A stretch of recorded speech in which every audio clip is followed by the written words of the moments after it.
Reagan, I've told you many times, is not a man whom we followed. He's a man who allowed us to stand on his shoulders.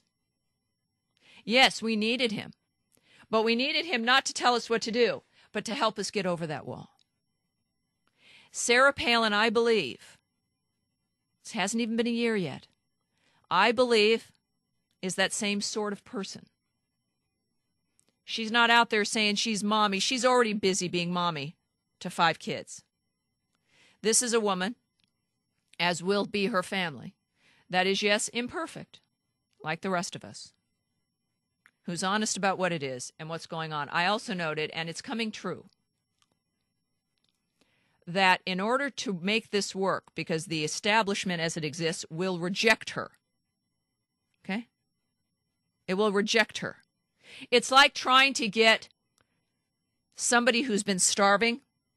You know what the deal is? Like if you've been starving, you can't just take food and water. It's like that'll make you sick. It's so funny. You've got to mitigate how much you take. So you have the conservative movement as led by scum, men who can't even be faithful to their wives. That kind of, really, it really is. It's difficult, but it's the easiest thing in the world. I'm sorry, come on. The women that bear you your children help you get to where you are, and you can't even be faithful to them? My God, it's ridiculous. However,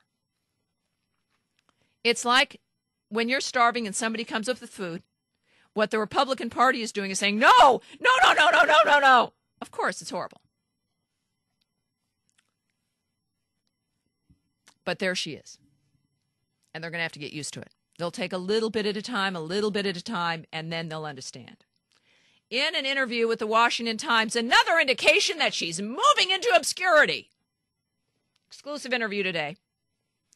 Palin makes her most direct comments yet about conservatism versus the Republican Party. I know it's been, for all of you who've been Republicans all your lives, I know it's a disconnect a little bit because conservatism via President Reagan has meant the Republican Party. Not anymore. Not anymore. In my opinion, the GOP is lost beyond the point of return. When you're 1 year out of key campaigns to take back Congress in 2010 and Meghan McCain is the oracle of the party, you know it's over. Now, Tina Brown is a person that runs that website, Daily Beast. She is a liberal. Tina Brown thought McCain's willingness to be a useful idiot for liberals would undermine the conservative movement and consequently Sarah Palin. You see, if they could move the Republican Party to the visionless liberalism of the McCains, then there would be no room for a Sarah Palin. And if you presume then that's the only vehicle, you kill authentic conservatism. Well, if Tina Brown thought that Meghan's willingness to be their useful idiot would help them move the party over the cliff and consequently destroy Sarah Palin, Brown and others like her should take a long, serious look at what their attacks on Palin provoked, which is a stronger, more independent, more determined conservative leader and base. So I say bring it on. So now enter Sarah Palin with encouraging comments that do lead one to believe she is indeed planning to do what she must, which is build an independent conservative movement and take this nation back from the liberals, which now control both parties.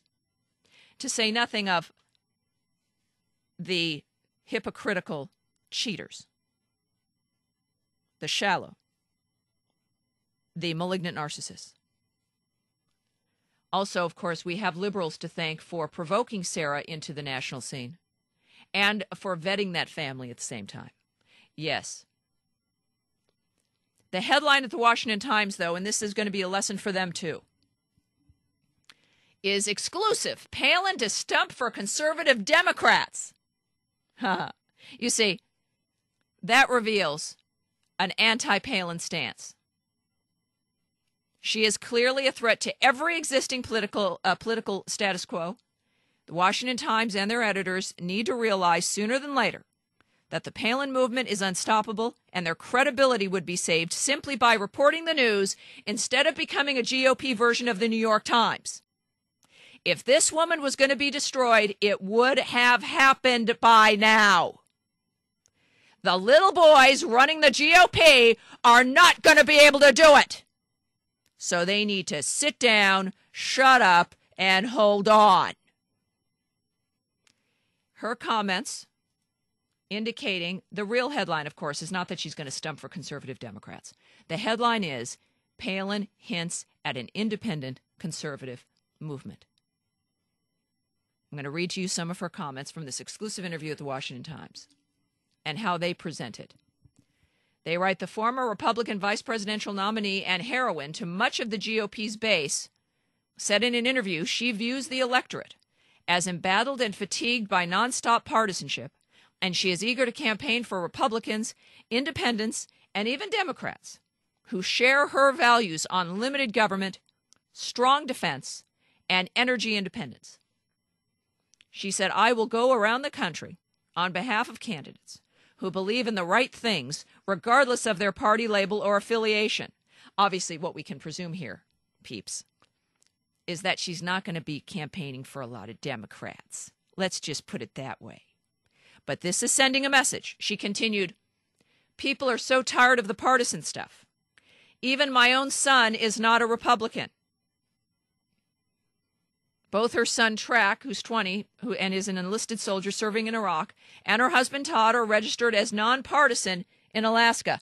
I, as an example, left the Democrat Party in February of 2008, registered as declined to state.